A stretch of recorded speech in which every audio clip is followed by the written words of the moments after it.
ritrovati! Oggi stavo pensando a una questione che riguarda le coppie, ovvero qual è effettivamente la giusta distanza, che è una questione complicatissima ed è stata addirittura già presa sia da Schopenhauer che da Freud. Vi racconto una storia. Esistono due porcospini all'interno di una tana.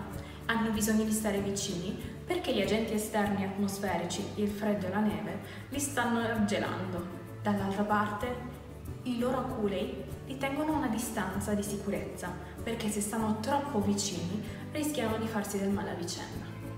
Penso che le relazioni funzionino un po' allo stesso modo. Ognuno di noi ha una propria distanza di sicurezza che il partner o la partner deve tenere prima di entrare troppo all'interno della nostra personalità.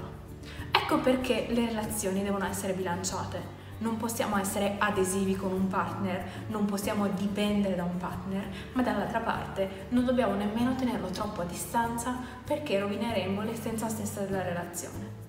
L'equilibrio sta appunto nel capire qual è la distanza che voglio tenere dalla persona che amo e fino a che punto sono disposta a condividere una tana sapendo che tutti noi abbiamo i nostri aculei da levigare un pochino.